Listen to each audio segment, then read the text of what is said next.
Hey, what's up, y'all? Chuck Nunface here. I want to go over a knife that I got recently. Just do a quick video on it. The Shirogorov F95NL or inlay.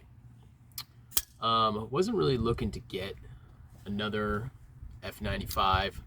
I had one several months ago. It was the F95T or turtle model. And that's the one that's got the, it's all TI, and then it's milled out, I guess akin to like a terrapin scale, or shell, I should say. And I liked it. It was a good knife.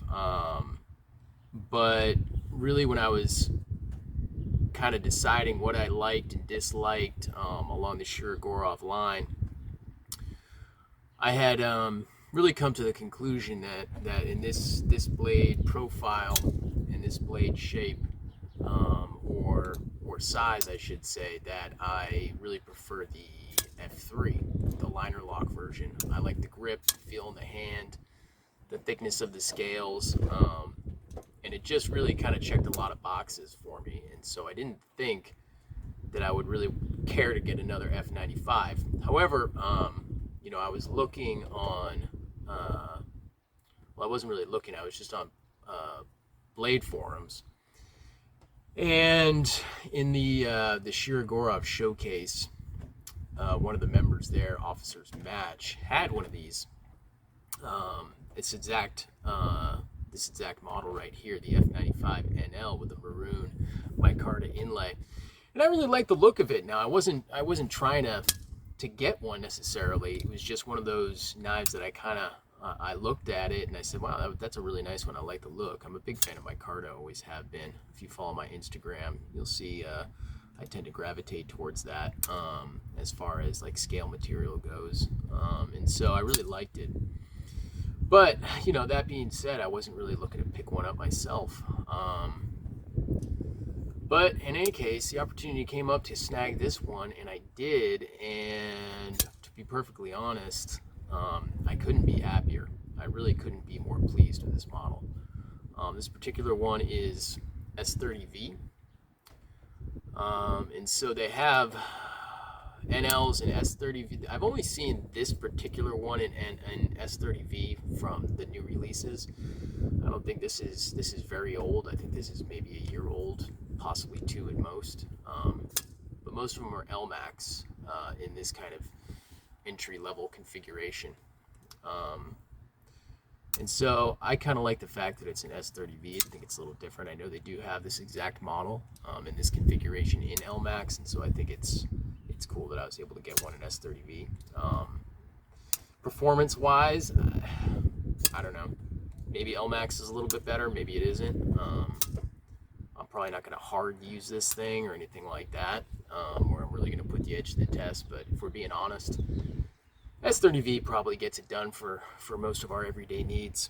A couple quick size comparisons. So, you know, just about the knife in general, it's got a 95-inch blade or 3.74 inches.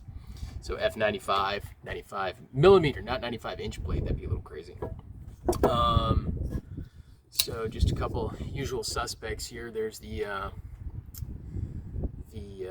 paramilitary 2 right there. The Ontario Rat 1 in D2.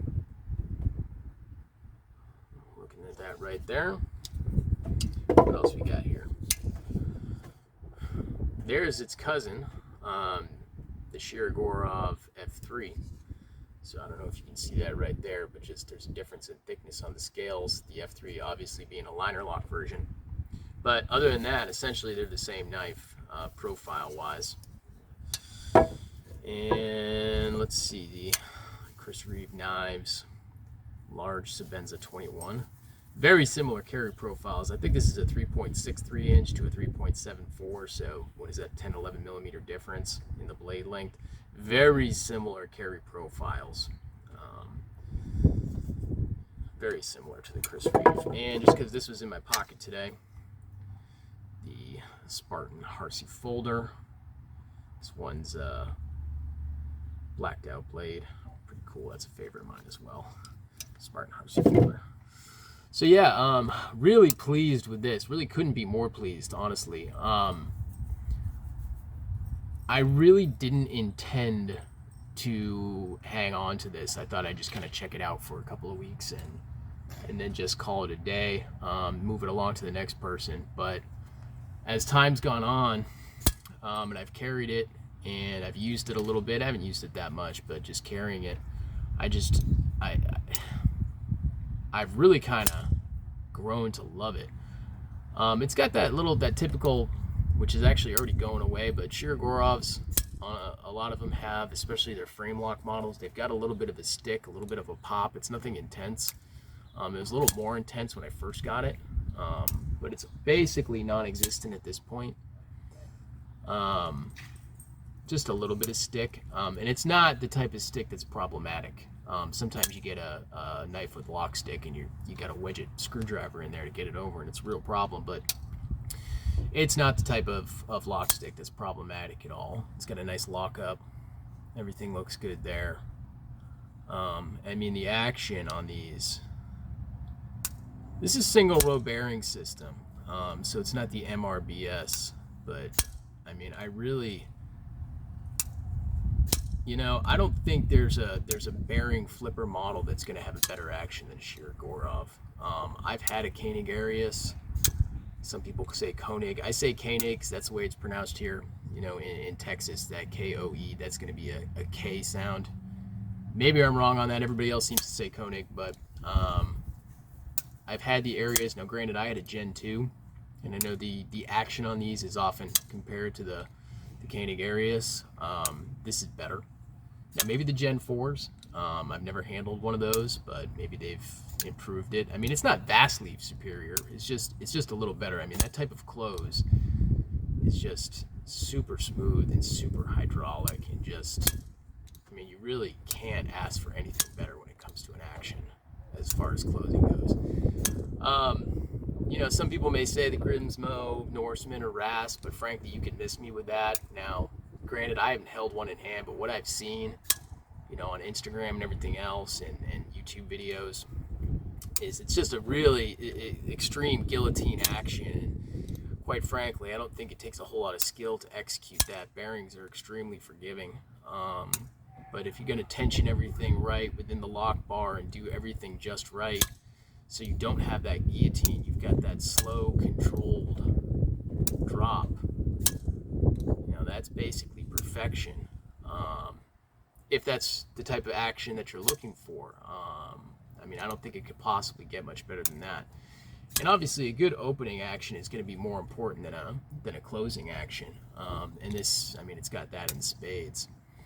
One thing that maybe Shirogorov could get dinged for would be, if you're holding and putting pressure on the lock bar, when you're holding the knife to deploy it, you may have to use a little extra force.